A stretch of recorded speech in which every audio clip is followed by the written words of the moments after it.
বিজেপির পরিবর্তন যাত্রাকে ঘিরে তুমুল উত্তেজনা বারাসাতে। সেই ঘটনার প্রেক্ষিতে বিজেপি কর্মীদের গ্রেফতার করেছে বারাসাত থানার পুলিশ। জানা গিয়েছে, সোমবার বারাসাতের হেলা বটতলা এলাকায় বিজেপির পরিবর্তন যাত্রাকে কেন্দ্র করে ধুন্ধুমার পরিস্থিতি তৈরি হয়। অভিযোগ, মিছিল চলাকালীন বিজেপি কর্মী সমর্থকরা হেলা বটতলায় তৃণমূলের একটি অটো ইউনিয়ন অফিসে ভাঙচুর চালায়। পাশাপাশি সেখানে উপস্থিত তৃণমূলের কয়েকজন কর্মী সমর্থককেও মারধরের অভিযোগ ওঠে। এই ঘটনার পর তৃণমূলের পক্ষ থেকে বারাসাত থানায় লিখিত অভিযোগ দায়ের করা হয়। সেই অভিযোগের ভিত্তিতে পুলিশ সারা রাত তল্লাশি অভিযান চালায়। পুলিশ সূত্রে খবর, অভিযানে মোট 10 জন বিজেপি কর্মীকে গ্রেফতার করা হয়েছে।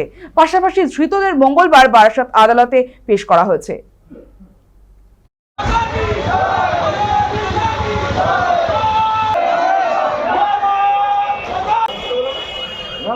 আমাদের এটা পূর্ব নির্ধারিত পরিবর্তন যাত্রা ছিল, কিন্তু আমরা ছিলাম মধ্যমগ্রাম চৌমাথায়। আমাদের দায়িত্ব ছিল এখানে যখন পরিবর্তন যাত্রা যায় সেখানে কি বিষয় হয়েছে, কেউ কোনো কটূক্তি করুক, যাই হোক, সেখানে একটা ঠেলাঠেলি কিছু হতে পারে।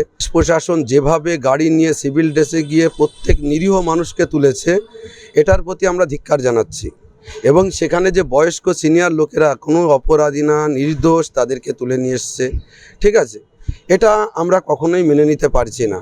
এটা একদম পুরোপুরিভাবে চক্রান্ত ছাড়া আর কোনো কিছুই না।